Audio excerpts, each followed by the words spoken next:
যে বন্ধগুলো হয়েছে Alipurduar, red bank, Ramjhora, ডালসিংপাড়া, Lankapara, জলপাইগুড়িতে ধর্নীপুর, সুরেন্দ্রনগর, একইভাবে কুমারগ্রামে 10টা, আলিপুরদুয়ার 6টা, কালচিনিতে 21টা, ফালাকাটায় 8টা,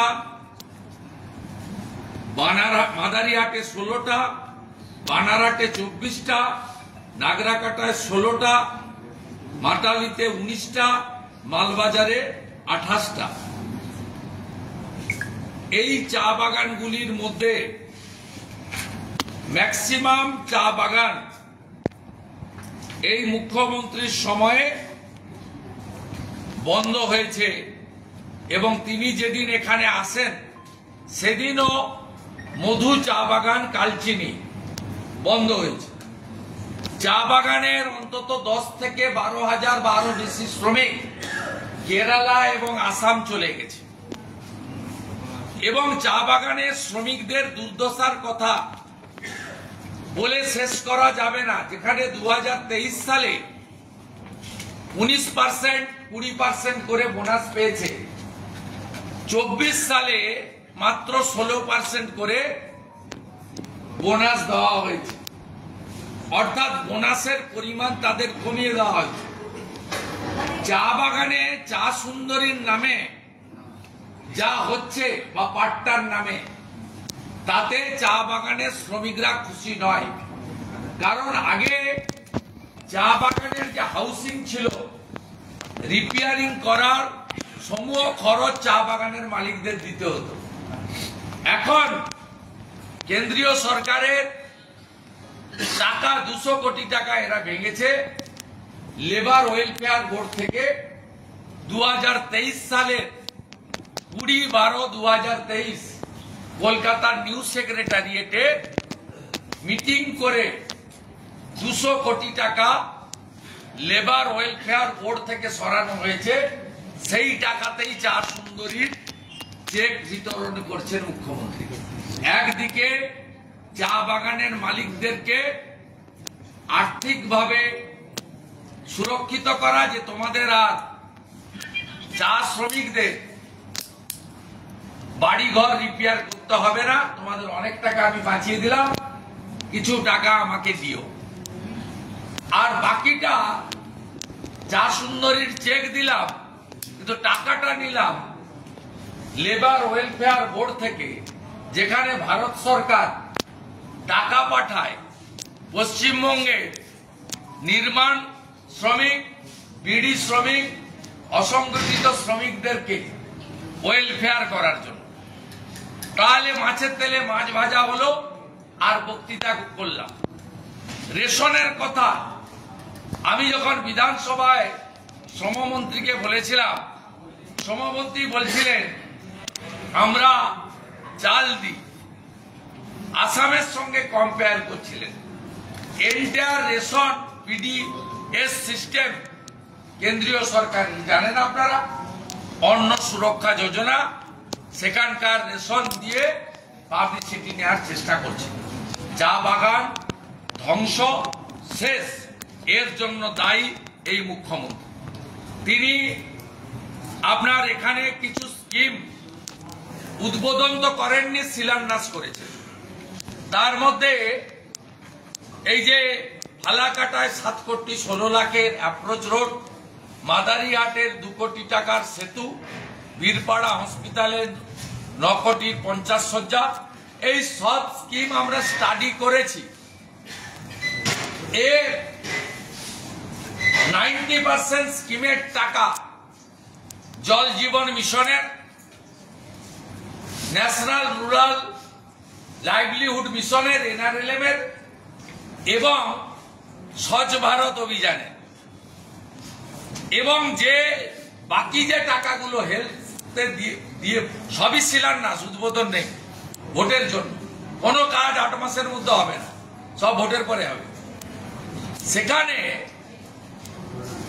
15 ফিনান্সের টাকাতে এগুলো করেছেন, অর্থাৎ সোর্স হচ্ছে 15 ফিনান্স, ভারত সরকারের 100% টাকা, জল জীবন মিশন 75 ভাগ কেন্দ্রের, 25 ভাগ রাজ্যের, স্বচ্ছ ভারত অভিযান 100% সেন্ট্রাল গভর্নমেন্টের, আর rural livelihood mission, national rural livelihood mission, তার 100% টাকা ফ্রম সেন্ট্রাল গভর্নমেন্ট।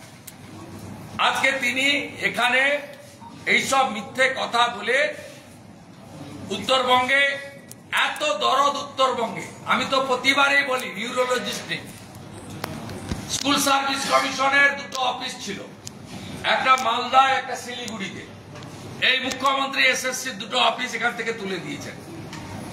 এই মুখ্যমন্ত্রীর সময় উত্তরবঙ্গে কোন উল্লেখযোগ্য প্রকল্প যা মানব কল্যাণে লাগেনি, বিশেষ করে হেলথ ক্ষেত্রে ডিজাস্টার।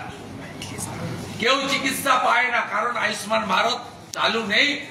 উত্তরবঙ্গে যখনই জমি চেয়েছে ভারত সরকার এইমসের জন্য, তখনই জমি ইনি দিতে রাজি হননি। স্বাভাবিকভাবে উত্তরবঙ্গের প্রতি তার যে বৈরিতা, তার যে একটা বিদ্বেষ, এটা তিনি বারে বারে বলেন। সেই জন্যই তিনি এখানে এইমসের জন্য ভারত সরকার অনেক দিন ধরে, বর্তমান সরকার, তার আগের সরকার 20 বছর ধরে চিঠি লিখছেন যে ল্যান্ড দাও, ল্যান্ড দাও। আর আয়ুষ্মান নেই যে 60 লক্ষ পরিযায়ী শ্রমিক বাংলার বাইরে থাকে, তার মধ্যে 22 লক্ষ শ্রমিক হচ্ছে মালদা থেকে কোচবিহার। উত্তরবঙ্গের এই 8টি জেলায় 22 লক্ষ পরিযায়ী শ্রমিক পেটের তাগিদে তারা অন্য রাজ্যে গেছে। এটাই হচ্ছে এই মুখ্যমন্ত্রীর উত্তরবঙ্গের প্রতি মমত্ব এবং কর্তব্যবোধ। আমি একটা ডাটা আপনাকে দেব, দেওয়ার পরে দু একটা প্রশ্ন নিয়ে আমি রাজুজিকে বলতে দেব।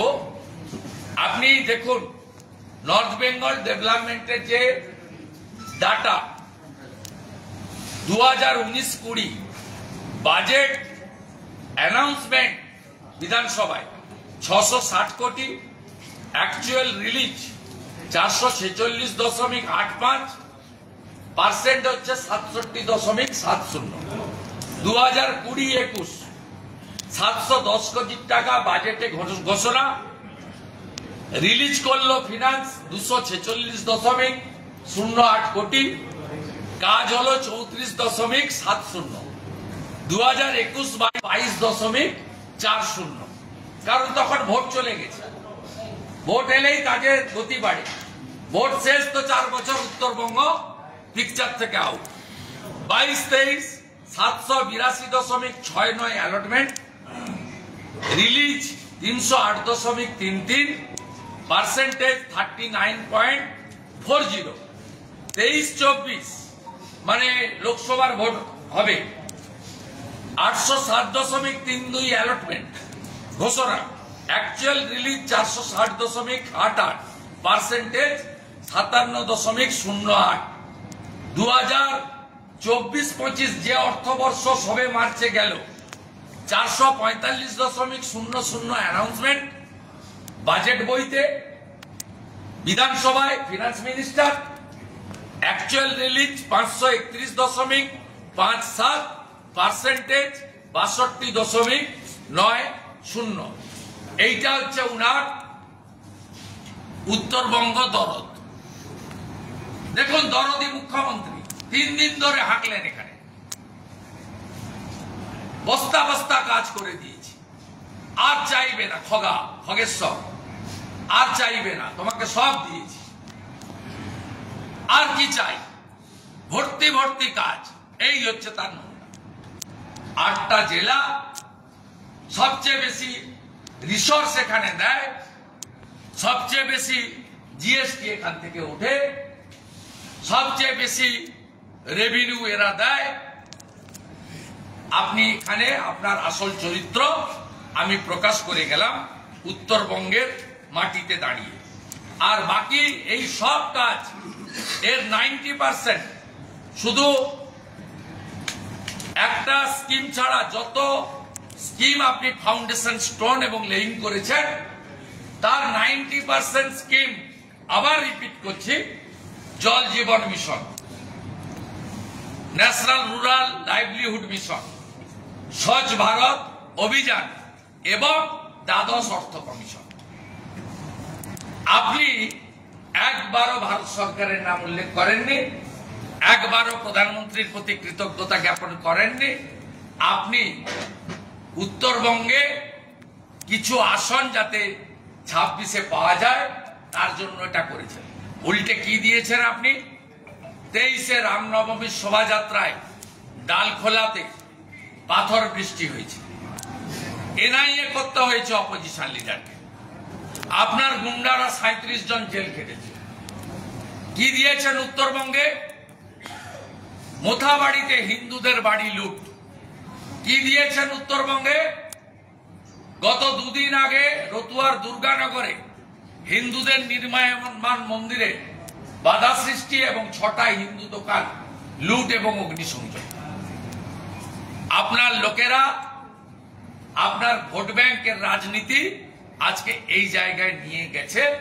তাই আপনাকে উত্তরবঙ্গের মানুষ উত্তরবঙ্গ বিরোধী বলে জানে। আপনি বছরে 3 থেকে 4 বার বেড়াতে আসেন, কারণ উত্তরবঙ্গে আপনি ইনফ্রাস্ট্রাকচার তৈরি করেননি, বড় হসপিটাল করেননি, নিউরোলজিস্ট দেননি, এমআরআই স্ক্যান মেশিন বসাননি।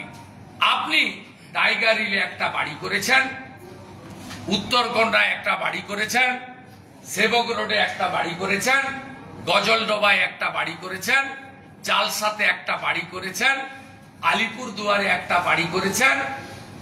আপনি মাঝে মাঝে এসে থাকার জন্য, এই বাড়িগুলোর চাবি নবান্নর 14 তলায় আপনার অফিসে থাকে। আপনি ছাড়া আপনার কলিগ মন্ত্রী আমলারাও এসব বাড়িতে থাকার সুযোগ বা তারা সৌভাগ্যবান হননি। আপনি রানী মার মতো একজন হিপোক্রেট রুরালের মতো শাসকের মতো আপনি উত্তরবঙ্গকে ব্যবহার করছেন নিজের ব্যক্তিগত আনন্দের জন্য। প্রকৃতপক্ষে উত্তরবঙ্গের লোকের হয়নি। আমি কয়েকদিন আগে এসে ধূপগুড়িতে একটি ব্যক্তির বাড়িতে গেছিলাম, গোটা পাড়া ওয়ার্ড বেরিয়ে এসেছিল। মহিলারা বললেন যে আমাদের সব বাড়িতে গ্র্যাজুয়েট, বিএড, পিটিটিআই পাস করা, চাকরি কি হবে না? উত্তরবঙ্গ চাকরি চায়। উত্তরবঙ্গের মানুষ পরিযায়ী শ্রমিক বাড়ি ফিরতে চায়। উত্তরবঙ্গের মানুষ চা বাগান, বন্ধ চা বাগান খুলে চা শিল্পের প্রসার চায়, তরাই ডুয়ার্সের উন্নয়ন চায়, পর্যটক দার্জিলিং এর পাহাড় থেকে তরাই ডুয়ার্স পর্যন্ত যাতে ভরে যায় তার জন্য উত্তরবঙ্গ চায়। আপনার জলপাইগুড়ির মহিলা নেত্রী, তিনি যে নদীগুলো শেষ করেছেন তার তালিকা যদি আমি পড়ি অনেক সময় চলে যাবে। আমি আপনাদেরকে শুধু কয়েকটা নদীর নাম বলছি, কালকে গিয়ে দেখে আসবেন যে কি অবস্থা উত্তরবঙ্গে। ধরলা নদীর ব্রিজের নিচে ধনতলা মোড় অজস্র ডাম্পারের মাধ্যমে বালি বোঝাই করে নিয়ে যাওয়া হয়। নেওড়া নদী, মাল নদী, চেল নদী, এগুলো থেকে ঢিস নদী, এই নদীগুলো থেকে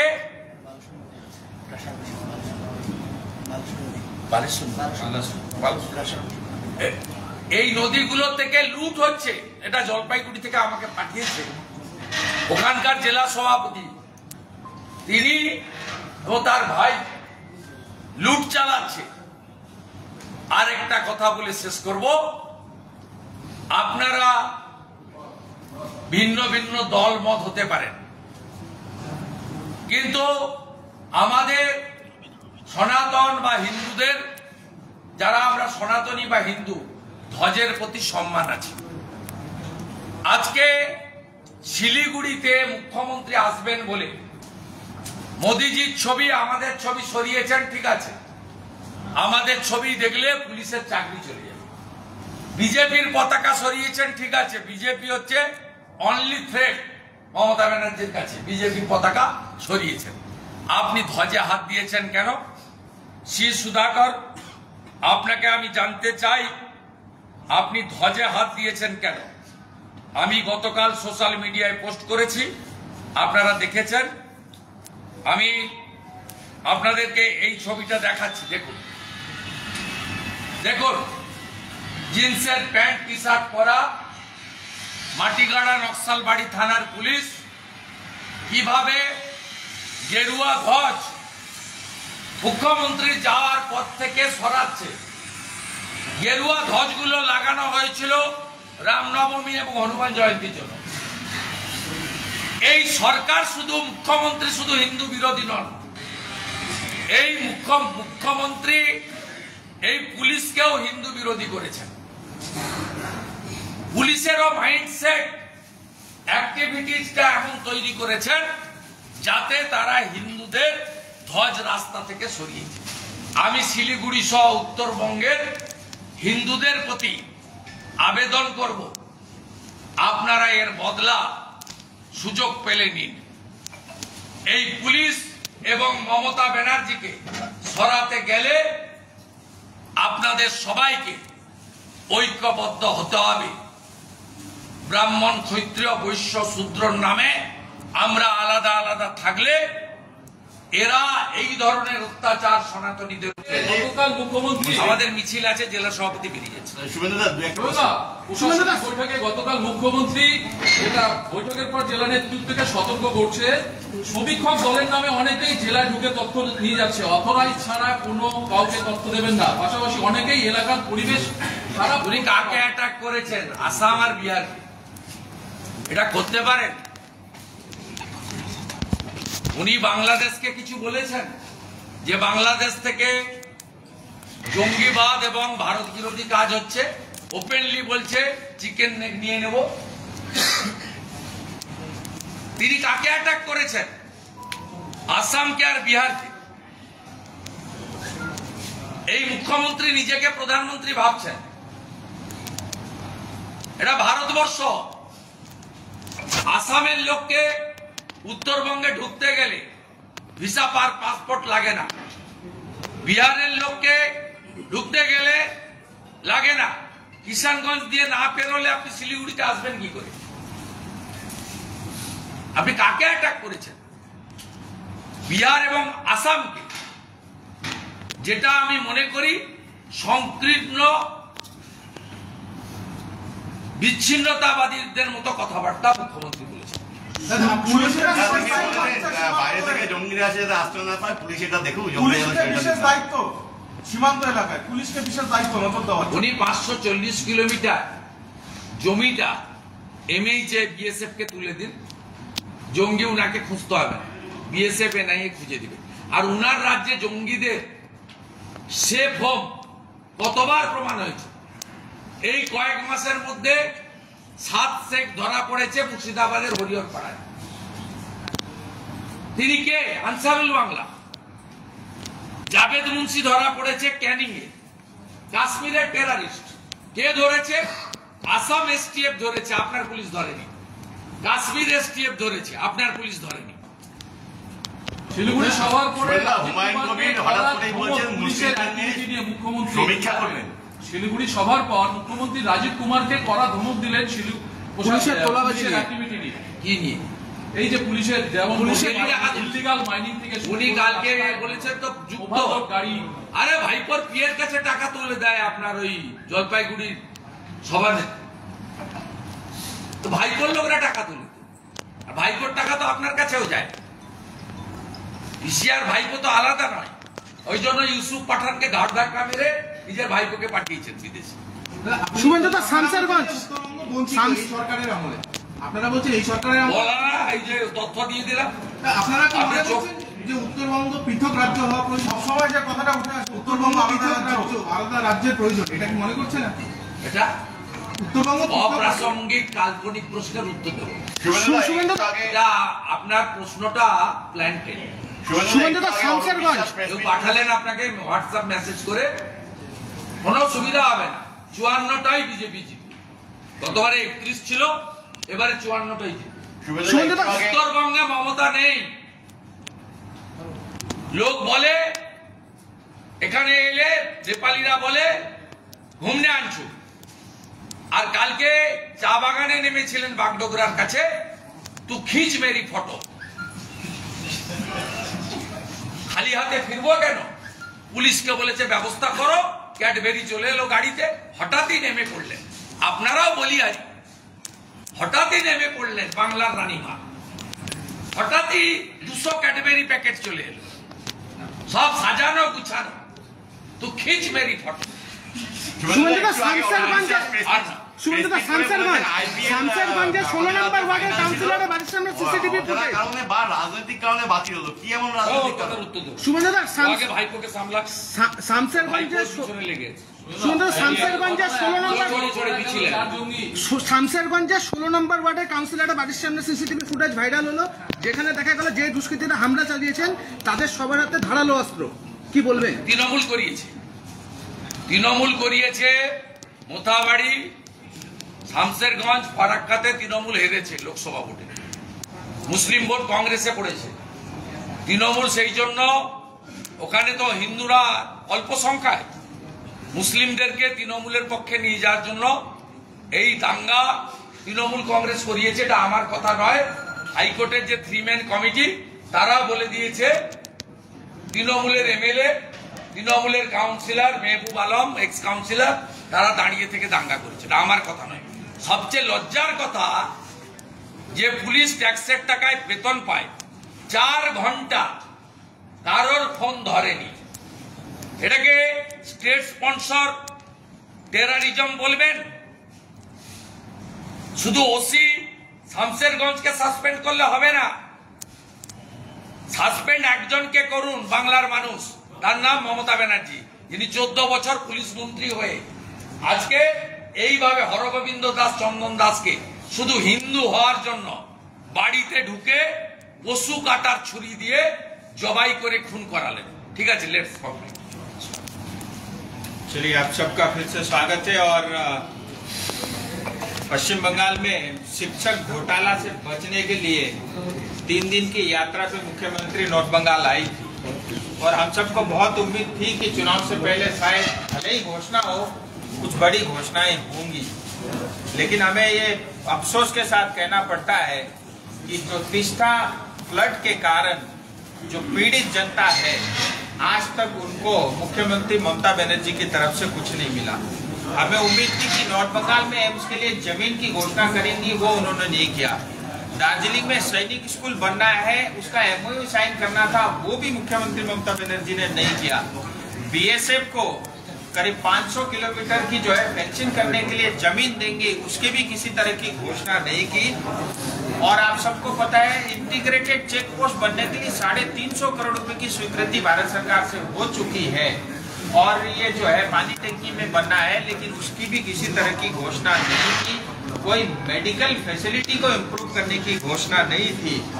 और इतना ही नहीं, रंगापानी और बीरपाड़ा के लिए आरओबी बनने की जो स्वीकृति हुई है, उसका एनओसी मिलेगा, उसका भी किसी तरह से घोषणा जो है मुख्यमंत्री ममता बनर्जी की तरफ से नहीं हुई। मैं ज्यादा समय नहीं लूंगा, 2021 का मेरे पास मैनिफेस्टो है टीएमसी का। ममता बनर्जी ने कहा था 9% की ग्रोथ इकोनॉमी के ऊपर में पश्चिम बंगाल करेगा, और वो 9% ग्रोथ दिखा नहीं। उन्होंने कहा था पर कैपिटा इनकम 2.5 लाख रुपए से बढ़ा करके डबल करेंगे, 5 लाख करेंगे। इसका भी किसी तरह का इफेक्ट जो है पश्चिम बंगाल में दिखा नहीं, लेकिन उल्टा जरूर हो गया। आज पश्चिम बंगाल के ऊपर में 7 लाख करोड़ का कर्जा है। और नॉर्थ बंगाल, जो बार बार शुभेंदु दा ने भी कहा है, मुझे हैरानी इस बात की हुई जब इस साल का बजट पढ़ा गया कलकत्ता में, तो मदरसा के लिए 5602 करोड़ रुपए मिला, लेकिन नॉर्थ बंगाल को सिर्फ 800 करोड़ की घोषणा हुई, यानी 3 लाख करोड़ में से 0.28% की ही घोषणा हुई। और मुख्यमंत्री ममता बनर्जी कहते थे हर साल 5 लाख नौकरी देंगे। पहली बार पश्चिम बंगाल के इतिहास में ऐसा हुआ कि हर साल यहाँ 25,000 जो रोजगार पाए हुए युवा है उनको भी बेरोजगार होना पड़ा। उन्होंने तमाम वादे किए थे। आज मैं ज्यादा समय नहीं लूंगा और शुभेंदु दा ने सारे विषय जो है आपके समक्ष रखा है। और मैं इतना जरूर कहना चाहता हूं कि नॉर्थ बंगाल की जनता मोदी जी के साथ है। ममता दीदी कितनी ही घोषणाएं करते हैं, जैसा दादा ने कहा ज्यादातर घोषणाएं 90% घोषणाएं केंद्र सरकार की योजनाओं का था। लेकिन आज मोदी जी के नेतृत्व में चाहे बालासन से लेकर के आर्मी कैंप तक का जो 1000 करोड़ का सड़क बन रहा है, अभी पिछले महीने ही सिर्फ अमृत स्कीम के लिए दार्जिलिंग को 240 करोड़ रुपए मिला, करसंग को 238 करोड़ रुपए मिला, मिरिक को 200 करोड़ रुपए मिला, कालिम्पोंग को 200 करोड़ रुपए मिला। इतना ही नहीं, सिलीगुड़ी को भी 750 करोड़ रुपए मिला। इतनी तमाम जो है हजार करोड़ की जो है योजनाएं केंद्र सरकार की मिल रही है।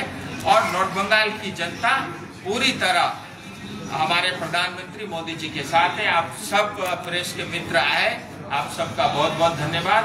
और अभी तिरंगा यात्रा में आप सबके साथ दोबारा मिलना होगा। जय हिंद, जय भारत।